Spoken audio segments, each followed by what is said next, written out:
5 साल बाद विधानसभा चुनाव का समय आया है तो खादी से लकदक नेताजी को जनता जनार्दन की याद आई है। तभी तो गया जिला मुख्यालय से कई किलोमीटर दूर कच्ची सड़क पर धूल फांकते हुए नेताजी वजीरगंज के ग्रामीणों के बीच पहुंचे। चुनाव तक उनके लिए ये दीनहीन वोटर ही माई बाप हैं। चेहरे पर मुस्कान लिए नेताजी इन उनिंदी गलियों की खाक छान रहे हैं। सालों से उपेक्षा के शिकार इन ग्रामीणों से जी भरकर बतिया रहे हैं और उनका मन टटोलने की कोशिश कर रहे हैं। वादों का पिटारा खोल रहे हैं और पूरे गांव की तस्वीर बदलने का दावा भी करने से नहीं चूक रहे हैं। समर्थकों की छोटी सी टोली के साथ सफेद खद्दर में लखदक फकीर चंद इमामगंज की सड़क पर धूल फांक रहे हैं।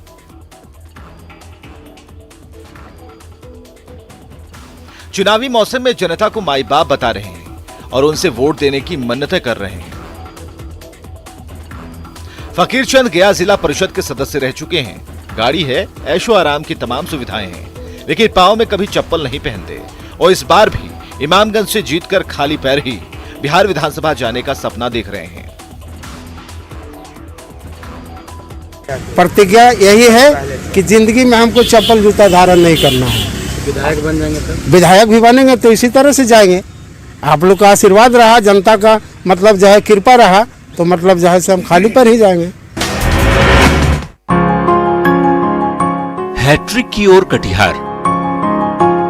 कटिहार में विधानसभा चुनाव की तैयारियां तेज हो गई हैं। डीएम दफ्तर से लेकर निर्वाचन विभाग तक चहल पहल बढ़ गई है। साल 2015 के विधानसभा और पिछले साल के लोकसभा चुनाव में पूरे बिहार में कटिहार में सबसे ज्यादा वोट प्रतिशत दर्ज किया गया था, तो इस बार कटिहार के वोटर्स के कंधों पर सबसे ज्यादा वोट फीसदी का हैट्रिक बनाने का महत्वपूर्ण दारोमदार है। ऐसे में नेशनल कबड्डी प्लेयर मीनू सिंह को कटिहार का वोट आइकॉन बनाया गया है। मतदान अवश्य करें।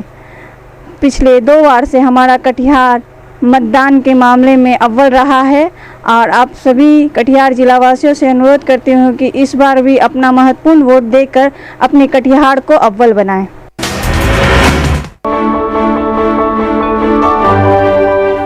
साइकिल रैली से मतदान का संदेश। वोट के दिन जो सोएगा वो 5 साल का मौका खोएगा। इसी जागरूकता संदेश के साथ डीएम की हरी झंडी मिलते ही लखीसराय की ये छात्राएं अपनी साइकिल से निकल पड़ी हैं। उन्होंने जन जन के बीच लखीसराय में 28 अक्टूबर के दिन होने वाले लोकतंत्र के महापर्व को सफल बनाने की अपील की, तो लखीसराय के आला अधिकारियों ने साइकिल के जरिए आम लोगों को जागरूक किया।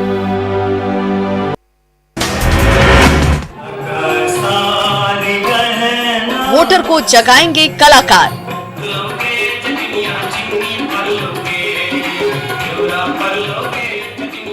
बिहार की चर्चित मधुबनी पेंटिंग और सुजनी आर्ट के चाहने वाले दुनिया भर में फैले हुए हैं। इन कलाकारों के हाथों से तैयार आकर्षक तस्वीरों ने देश और दुनिया का ध्यान अपनी तरफ खींचा है। यही वजह है कि मधुबनी रेलवे स्टेशन पर बनी इन मिथिला ओपन आर्ट गैलरी को पिछले साल ही golden book of world record में दर्ज किया गया था। तो ये प्रसिद्ध लोक कला और इससे जुड़े कलाकार बिहार में लोकतंत्र के महापर्व को सफल बनाने में अहम भूमिका निभाने जा रही हैं। मैं फर्स्ट टाइम वोट करूंगी। मैं चाहती हूँ कि आप लोग भी अपना मत का सदुपयोग करें और एक अच्छे तरीके से अपने मिथिलांचल को आगे बढ़ाते हुए इलेक्शन का अच्छा त्यौहार है। इलेक्शन हम लोग त्यौहार के रूप में मनाते हैं और आप लोग आए वोट करें। नाव पर निकली पुलिस। मुजफ्फरपुर में एक बार फिर बूढ़ी गंडक नदी का पानी कहर बरपा रहा है। 0 माइल चौक के आसपास बड़े इलाके में बाढ़ का पानी भरा हुआ है और दर्जनों घर बाढ़ में डूबे हुए हैं। तो अहियापुर थाने की बिल्डिंग भी बूढ़ी गंडक नदी के पानी में घिर गई है। ऐसे में पुलिस के जवान नाव पर ही अपराधियों को पकड़ने निकल पड़े हैं, तो फरियादी भी नाव पर बैठकर अहियापुर थाने पहुंच रहे हैं। पानी में तैरता थाना। ये कटिहार के प्राणपुर थाना परिसर का नजारा है। महानंदा नदी के पानी ने प्राणपुर थाने को बंदी सा बना दिया है। चारों ओर पानी ही पानी भरा हुआ है। चापाकल तक पानी में डूब चुके हैं। यही नहीं, न थाने तक जाने का रास्ता बचा है और न ही आने का। ऐसे में प्राणपुर थाने के जवानों को ड्यूटी करने में काफी परेशानी हो रही है, तो फरियादी भी पानी के बीच से ही गुजरते हुए प्राणपुर थाने तक पहुंच रहे हैं।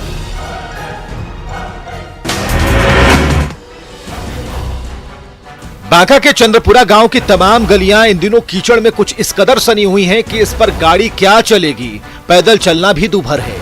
इसके बावजूद ये ग्रामीण कीचड़ से लथपथ होकर हर दिन इसी रास्ते से गुजरने को मजबूर हैं।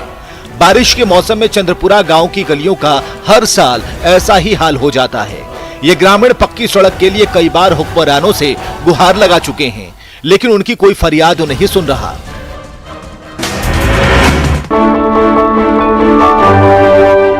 खादी का बढ़ता आकर्षण। पटना के खादी मॉल में कपड़ों की नई रेंज हर किसी का ध्यान अपनी ओर खींच रही है। कोरोना काल में खादी का ये रंगीला फेस मास्क महामारी से तो बचाएगा ही, आपको स्टाइल आइकॉन का तमगा भी दिला देगा। तो गांधी टोपी, बंडी और कुर्ते से सजे धजे इस बुत को देखकर नेताजी का मन भी मचल उठेगा। खादी मॉल में सबके लिए कुछ न कुछ है। इस तरफ खादी के रंग बिरंगे कपड़ों का ढेर पड़ा है, तो इस कोने को देखकर महिलाएं भी दिल दे बैठेंगी। बदलते जमाने के साथ खादी ने भी खुद को बदल दिया है, तभी तो इसका आकर्षण लगातार बढ़ता जा रहा है।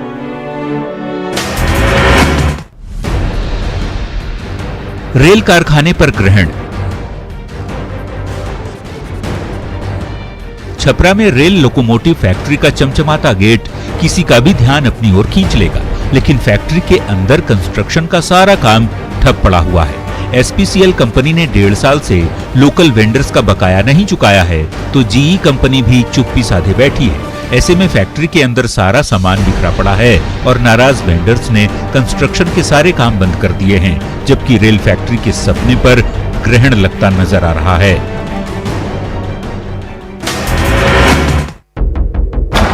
स्कूल है या तबेला, खूंटे से बंधे ये मवेशी मजे से हैं, अपना चारा चट कर रहे हैं और ये छोटे छोटे बच्चे चबूतरे पर खड़े होकर ये तमाशा देख रहे हैं। चौंकिए नहीं, ये कोई तबेला नहीं बल्कि पलामू के कृष्णपुर प्राथमिक स्कूल का नजारा। कोरोना काल में स्कूल पर ताला लटका है, तो इन ग्रामीणों ने स्कूल को ही तबेला बना दिया है। वो बेहिचक यहीं पर अपने मवेशियां बांधते हैं, उन्हें खिलाते पिलाते हैं और खुलकर गंदगी फैलाते रहते हैं, तो ये बच्चे बेबसी से सब कुछ देखते रह जाते हैं। स्कूल की हालत सुधारने के लिए कई बार शिक्षा महकमे से अपील की गई, लेकिन हालात जस के तस हैं।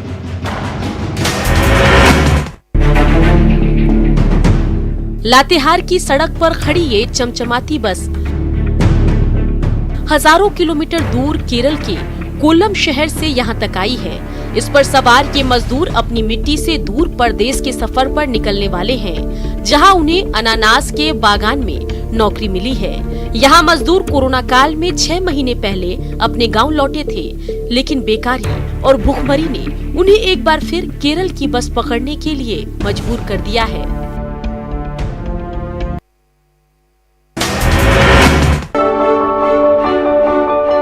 पूरा होगा रिवर फ्रंट का सपना।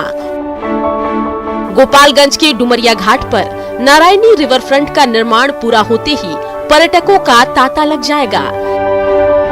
देश में पहली बार किसी ग्राम पंचायत में करोड़ों रुपए खर्च कर इस तरह का भव्य रिवर फ्रंट बनाया जा रहा है, लेकिन बाढ़ की वजह से 2 महीने तक पीएम के इस ड्रीम प्रोजेक्ट पर ग्रहण लग गया था। लेकिन अब सैलाब का पानी घटते ही फिर से कंस्ट्रक्शन शुरू हो गया है। काम तेजी से शुरू हुआ है। अगले 3 महीने 4 महीने में ये पूरा बनकर तैयार होगा और हम लोग इसका अगले साल मतलब नए वर्ष में 2021 में हम लोग इसका उद्घाटन करेंगे। देवघर की सड़क पर गैस रिपेयरिंग की ये छोटी सी दुकान है, जिसे संभाल रहे देवघर कॉलेज के होनहार छात्र गणेश केसरी के इरादे पहाड़ जैसे बुलंद हैं। लॉकडाउन में पिता की दुकान बंद हो गई तो उनकी मदद के लिए गणेश ने सड़क के किनारे ये दुकान खोली, जिससे परिवार का पेट चलता है। तो फुर्सत मिलते ही गणेश किताब कॉपियों में डूब जाते हैं, ताकि प्रतियोगी परीक्षा में सफल होकर वो अपने सपनों को पूरा कर पाए। जितना हो सकता है उतना मैं करने का कोशिश करता हूँ अपने समय का बचाव। मुझे अपने साथ पढ़ाई के साथ दुकान को ही संभालना पड़ता है, पापा का हेल्प करना पड़ता है, इसलिए जब होता है पापा का हेल्प करता हूँ और बाकी बचे टाइम में पढ़ता हूँ। कोरोना काल में ऑनलाइन पढ़ाई। पहले जिस मोबाइल को छूने पर डांट मिलती थी, ऑनलाइन क्लास के लिए अब उसी मोबाइल पर ये छोटी सी बच्ची घंटों आंखें गड़ाए बैठी रहती है। लेकिन बच्चों के लिए पढ़ाई से ज्यादा ये खेल हो गया है। जैसे ही मम्मी की नजर हटती है, मोबाइल पर बिटिया रानी का गेम शुरू हो जाता है। ऐसे में परिजनों को भी ऑनलाइन क्लास के दौरान बच्चों के साथ बैठे रहना पड़ता है। हमारे पेरेंट्स हमें बोलते थे क्या कर रहा है, क्यों कर रहा है, और सवाल पूछते थे, बट अब ऐसा कुछ नहीं। और ऑनलाइन क्लास का डिसएडवांटेज कुछ यह है कि हम लोग मिडिल एज के बच्चे हैं तो हमें उतना फर्क नहीं पड़ रहा है, बट जो भी छोटे छोटे बच्चे उन लोगों का भी ऑनलाइन क्लास चल रहा है।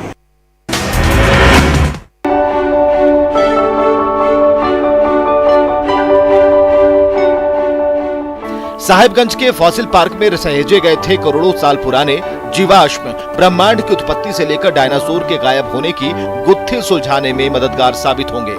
गोंडवाना काल के ये जीवाश्म पत्थर की शक्ल में राजमहल की पहाड़ियों पर मिले थे। वन विभाग की पहल पर इनके संरक्षण और संवर्धन के लिए 11 करोड़ की लागत पर फॉसिल पार्क बनाया गया, जो जल्द ही भूगर्भ शास्त्रियों के अध्ययन का बड़ा केंद्र बनेगा। तो यहाँ पर गेस्ट हाउस और पार्क का निर्माण कर इस इलाके को इको टूरिज्म का हब बनाने की तैयारी है। पाया जाता है 157-70 मिलियन ईयर ओल्ड फॉसिल है, जिस पर जो है अभी भी स्टडी चल रही है। तो इसको बहुत जल्दी पब्लिक के लिए पूरा ओपन कर दिया जाएगा। नए पर्यटन सत्र के आगाज के साथ ही रणथंभौर नेशनल पार्क के दरवाजे पर्यटकों के लिए खोल दिए गए हैं। और खास बात यह कि पहले दिन से ही पर्यटक यहां पहुंचने लगे हैं, हालांकि उनकी संख्या बेहद कम है। इस बार रणथंभौर नेशनल पार्क प्रशासन की ओर से पर्यटकों के लिए खास व्यवस्था की गई है। जहां पहले दिन पर्यटकों के यहां पहुंचने पर उनका खास स्वागत किया गया, तो वहीं कोरोना वायरस के सभी गाइडलाइंस का उनसे पालन भी कराया गया। पार्क प्रशासन की ओर से फिलहाल यहां पर्यटकों के लिए 13 जिप्सी और 1 कैंटर की व्यवस्था की गई है।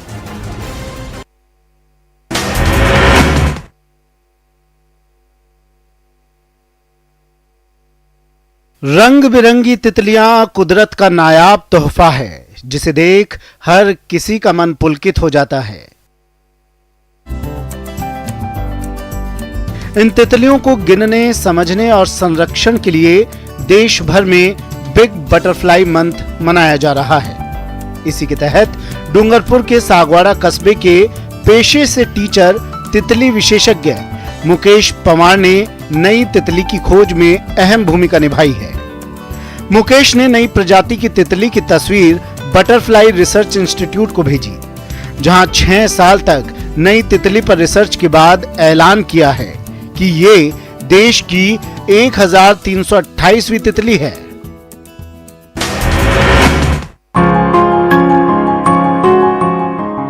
आरा में खिलौनों का संसार।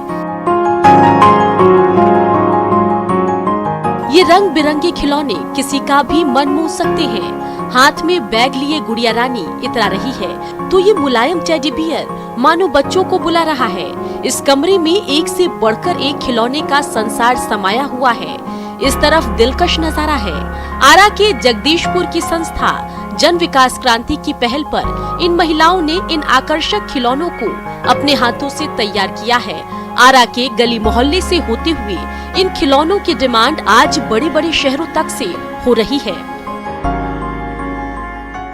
यहाँ पे तो मतलब 150-200 इसका लिमिट नहीं है कि कितनी लड़की कितनी महिलाएं मेरे साथ जुड़ी हुई हैं।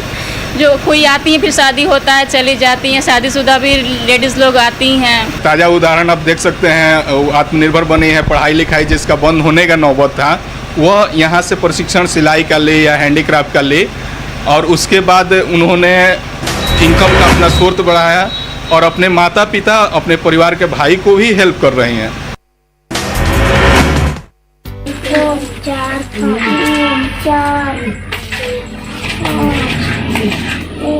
बच्चों के पास लकड़ी और छोटे छोटे पत्थर हैं। बच्चे गणित को इससे समझ रहे हैं। देखिए, इन बच्चों को पढ़ा रही ये टीचर बच्चों को कैसे समझा रही हैं। सुकमा के मुरतोंडा गांव में बच्चों की ये खास क्लास लगी है। खेल खेल में बच्चों को पढ़ाने का यह तरीका काबिल तारीफ है। कोरोना की वजह से मोहल्ला क्लास चलाने को लेकर सरकार ने निर्देश दिए हैं। सुविधाओं की कमी है, लेकिन टीचर अपनी समझ से बच्चों के बीच ज्ञान की अलख जला रहे हैं। पत्थर से जोड़ के बताओ तो आप 5 पत्थर निकालो, पहली और दूसरी वाले। हालत देखिए इन गलियों की। कभी ये व्यापारियों और खरीदारों से गुलजार हुआ करती थी। यहाँ से लाखों लोगों को रोजगार मिलता था। देश के नहीं, दुनिया भर को कपड़ा मिलता था। लेकिन आज हाहाकार मचा है। जहां भीड़ रहती थी वहां भूत लौट रहे हैं। मुर्दा शांति छाई है। एक शब्द में कहें तो कारोबार की कमर टूट गई है। लेकिन सबसे बड़ी परेशानी है मजदूरों की। प्रवासी मजदूरों के लौट जाने के कारण सूरत के कपड़ा उद्योग पर गंभीर असर पड़ा है। सूरत के कपड़ा बाजार में मजदूरों की कमी के कारण कारोबार प्रभावित हुआ है। यहां तक कि सामान ले जाने और ले आने के लिए मजदूर नहीं मिल रहे। ऐसे में व्यापारियों का कहना है कि मजदूरों को वापस बुलाने के लिए सरकार को जरूर प्रयास करना चाहिए।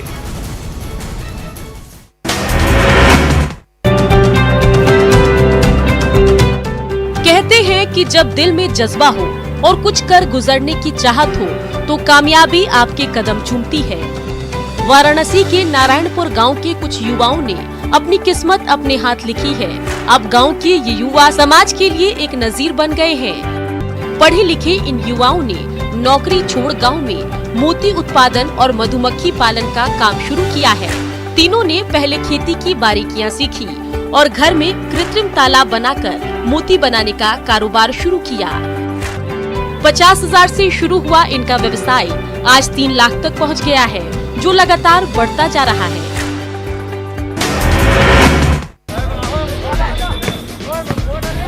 कई महीनों से लॉकडाउन के बाद अब धीरे धीरे घाटी में भी रौनक लौटने लगी है। जम्मू कश्मीर के पुंछ में यूथ सर्विसेज और स्पोर्ट्स डिपार्टमेंट ने अंडर 19 वॉलीबॉल टूर्नामेंट का आयोजन किया। इस टूर्नामेंट में सभी युवाओं ने बढ़ चढ़कर हिस्सा लिया। इस मौके पर पुलिस अधिकारी रमेश ने युवाओं की तारीफ की और कहा कि इस टूर्नामेंट से लोगों को कोरोना से बचाव के साथ साथ इन खेलों को जारी रखने का संदेश दिया जा रहा है। इस टूर्नामेंट में हिस्सा लेने के बाद सभी युवा खिलाड़ी बेहद खुश नजर आए और अब सभी स्पोर्ट्स में देश का नाम रोशन करना चाहते हैं।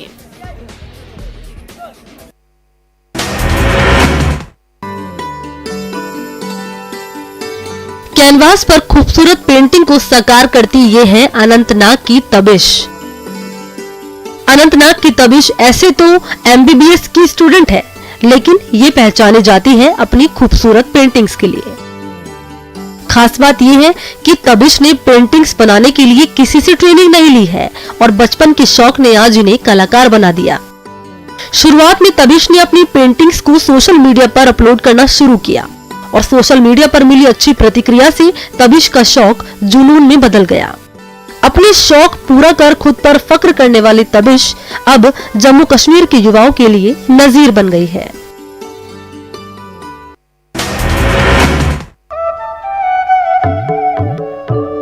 सड़क पर दंड प्रणाम कर आगे बढ़ते इस साधु को देखिए। ये उनकी कठिन साधना है, उनकी आस्था है, उनका भरोसा है, जो इस मुश्किल साधना को करने की प्रेरणा दे रहा है। सड़क पर लेट लेट कर ये जगन्नाथ धाम से 6 महीने पहले निकले हैं। इनकी मंजिल बद्रीनाथ धाम है।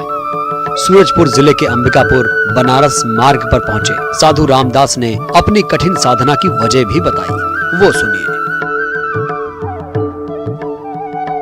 भगवान जो है सो मैंने कि दंड प्रणाम का प्रभावित विश्व कल्याण के लिए यानी कि चले हैं जगन्नाथ से, भगवान की कृपा से, और भगवान की कृपा से बद्रिकानाथ तक चलना है उन्हीं की कृपा से। तो सुना आपने, विश्व के कल्याण के लिए भला ऐसी कठिन साधना कौन करेगा। ये रामदास जैसे साधु ही हैं जिनका मकसद ही जगत की भलाई है।